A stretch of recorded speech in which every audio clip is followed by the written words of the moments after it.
Assalamualaikum warahmatullahi wabarakatuh. Apa kabar kalian semua? Semoga kalian dalam keadaan sehat ya. Jangan lupa selalu jaga kesehatan supaya kalian tetap semangat dalam melakukan pembelajaran jarak jauh. Pada kesempatan kali ini kita akan membahas tentang struktur dan kaidah kebahasaan puisi rakyat. Sebenarnya struktur ini sudah dibahas pada pertemuan pertama, yaitu ketika membahas ciri puisi rakyat. Kalian masih ingat ciri gurindam? Nah, itulah juga strukturnya. Kita lihat ya ke contoh ya. Struktur gurindam itu yang pertama terdiri dari 2 baris dalam 1 bait ya. Sudah jelas. Lalu berima AA atau akhirannya itu sama, dan kedua barisnya itu merupakan isi. Itu adalah struktur gurindam. Nah, untuk struktur tidak akan dibahas terlalu banyak karena sudah pernah dibahas pada bagian ciri-ciri. Kita fokuskan pada bagian kebahasaan ya. Kebahasan gurindam itu ada 4.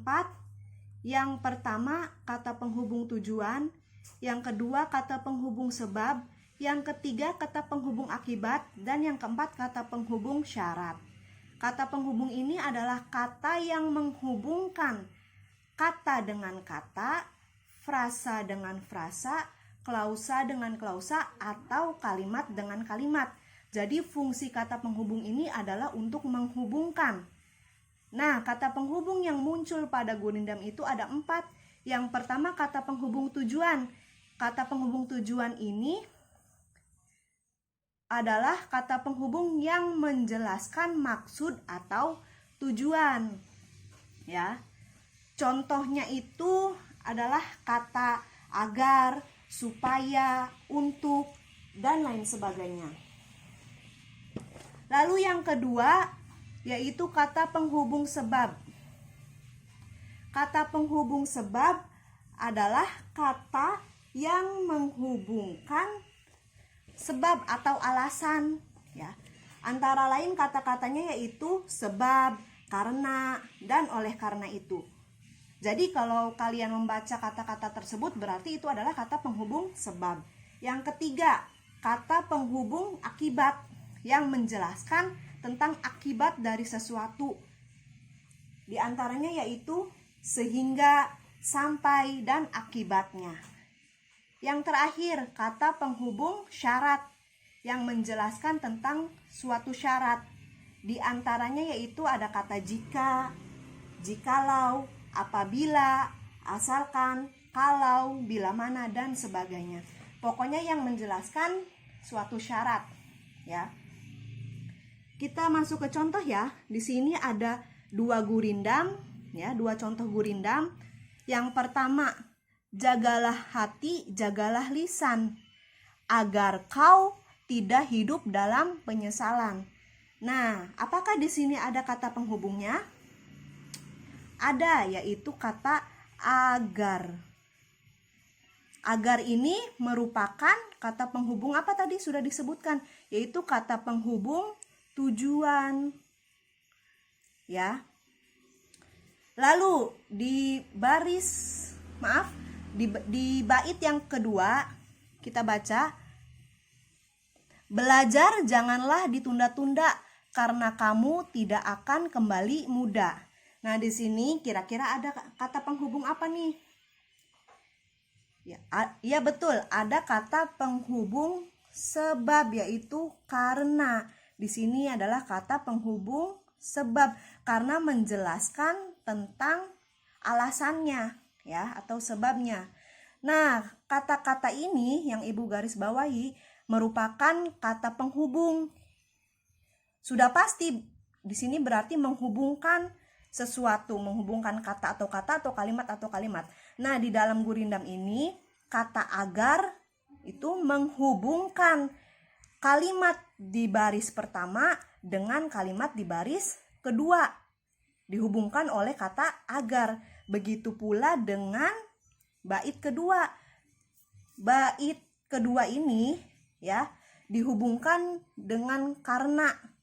Baris pertama dengan baris keduanya itu dihubungkan oleh kata penghubung karena. Nah, Ibu sudah mencontohkan 2. Coba kalian di rumah cari gurindam yang terdapat kata penghubung akibat dengan kata penghubung syarat. Bisa ya? Harus bisa, karena sangat mudah. Ya anak-anak, untuk contoh gurindam yang ini, kalian tulis di buku tulis ya, sesuai dengan yang ibu contohkan. Digaris bawahi kata penghubungnya. Lalu tadi ibu sudah menugaskan kalian untuk mencari 2 bait gurindam yang di dalamnya itu terdapat kata penghubung akibat dan kata penghubung syarat. Nanti gurindamnya juga ditulis di buku tulis ya. Lalu kalian garis bawahi kata penghubungnya seperti yang ibu contohkan sekarang. Bisa dipahami ya? Baik anak-anak, kita lanjutkan ke pantun. Seperti halnya gurindam, pantun juga memiliki struktur yang pembahasannya itu sudah dibahas pada bagian ciri-ciri. Ibu ingatkan kembali, pantun itu terdiri dari 4 baris berima AB, AB ya. Baris pertama itu sama bunyinya dengan baris ketiga dan baris kedua itu sama bunyinya dengan baris keempat. Lalu baris 1 dengan baris kedua disebut sampiran dan baris ketiga dan baris keempat itu disebut isi. Ibu harap kalian tidak melupakan materi yang telah lalu. Nah, untuk kebahasaan itu ada 2 yang muncul pada pantun. Yang pertama yaitu diksi. Diksi adalah pemilihan kata yang tepat dalam membuat sebuah pantun. Jadi ketika kalian membuat pantun, kalian itu harus bisa memilih kata-kata yang sesuai, kata-kata yang bunyinya itu cocok, bunyinya itu sama. Nah, ini adalah harus melalui proses pemilihan. Ya, kita lihat nih, baris pertama bunyi akhirnya itu hangat, sama dengan baris ketiga yaitu semangat. Berarti ini sudah melalui pemilihan kata nih. Kata-kata apa yang cocok, yang memiliki rima sama. Baris kedua bunyi akhirnya yaitu kerupuk, ya, bunyi akhirnya puk.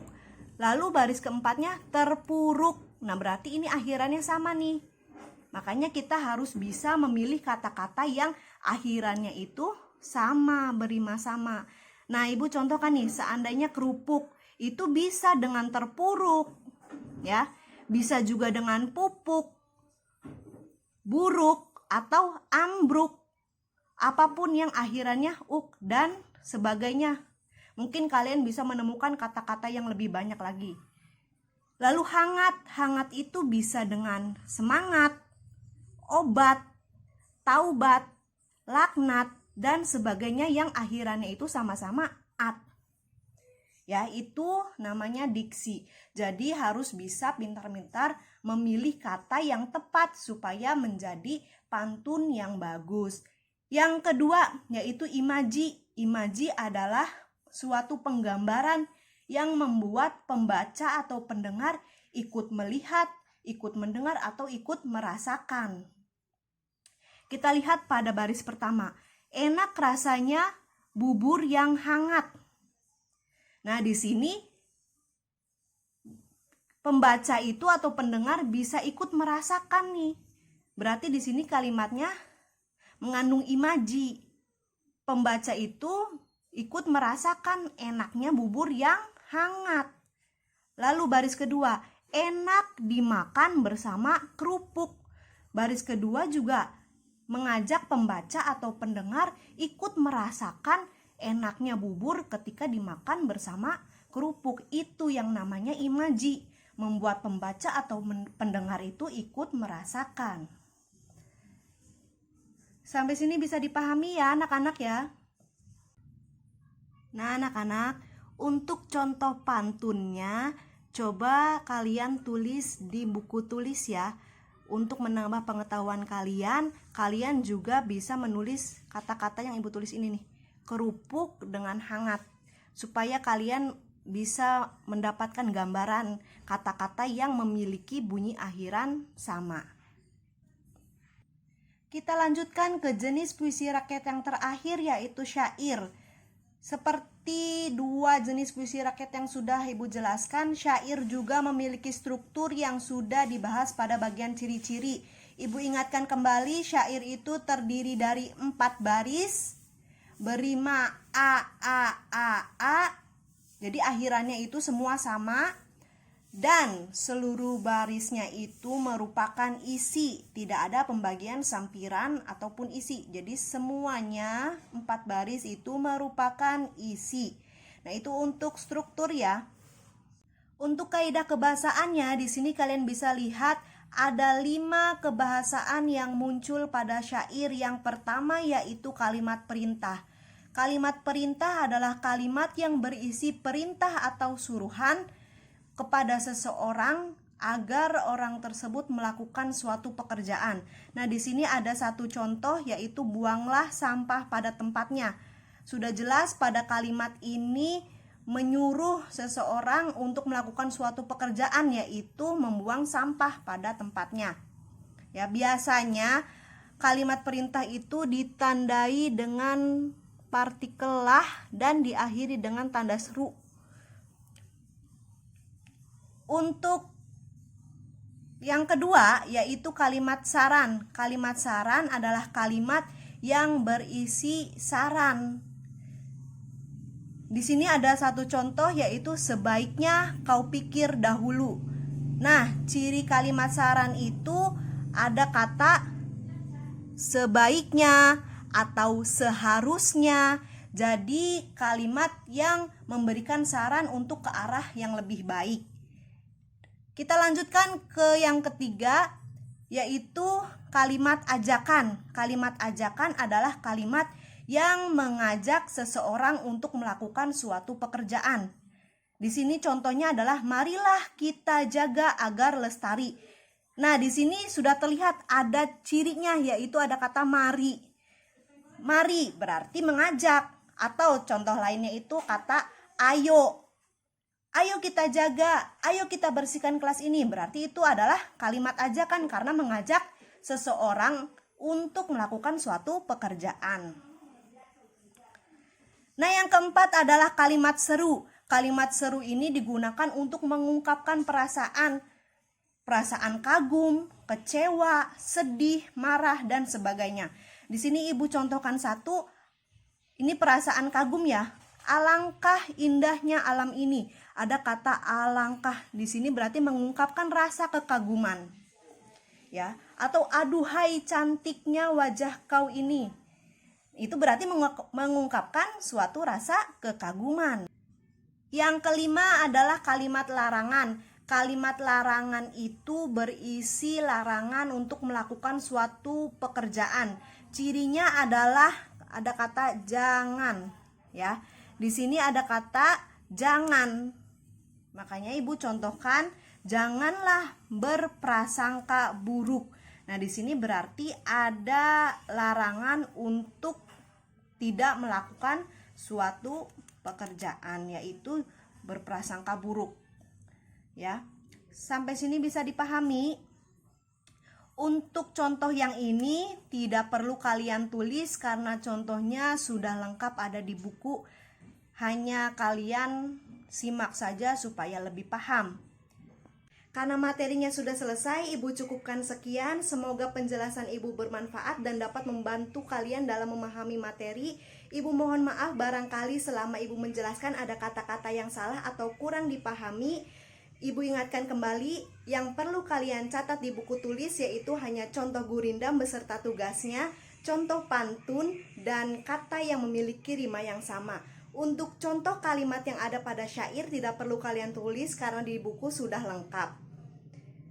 Baik anak-anak, tetap jaga kesehatan, tetap semangat. Ibu akhiri, wassalamualaikum warahmatullahi wabarakatuh.